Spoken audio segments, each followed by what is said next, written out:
Եթե դու Աստծո զավակ ես, ինչու ես դու անցնում այնպիսի փոթորիկներով, այնպիսի դժվարություններով,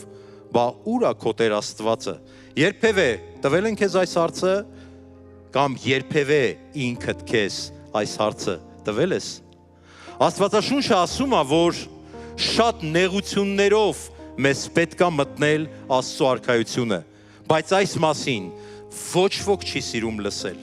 Անգամ իր սիրելի զավակներին Աստված կարող է անցկացնել շատ դժվարությունների ու նեղությունների միջով, բայց դա ունի նպատակ։ Եվ դրա նպատակը մեր հասունությունն է։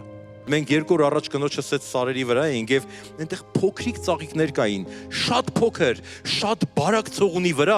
եւ այնպիսի քամի էր, որ թույլ չէր տալիս, որ մենք մի քիչ երկար դրսում կանգնենք, բայց այդ ծաղիկները, այդ քամու, այդ փոթորկի մեջ իրենց գեղեցկությունը պահպանելով հեչ պետքներն էլ չէր։ Գիտեք ինչի, որովհետև իրենք սովոր էին։ Իրենք սովոր էին հաղթահարել այդ քամիները։ Իրանք չէին նվաղում, բայց եթե նույն վիճակում դնես ջերմոցի գեղեցիկ ծաղիկը, չգիտեմ ինքը ինչքան կապրի։ Ինքը անմիջապես կարող է ոչնչանա, որովհետև սովոր չի։ Մեծամասամբ Աստված ուզում է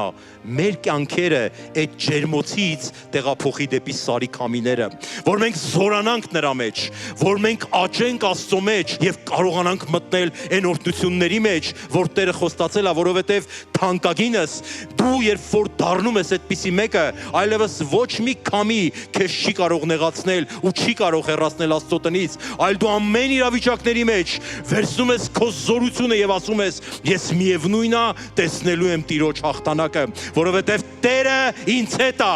որովհետեւ նա խոստացել է, հալելույա։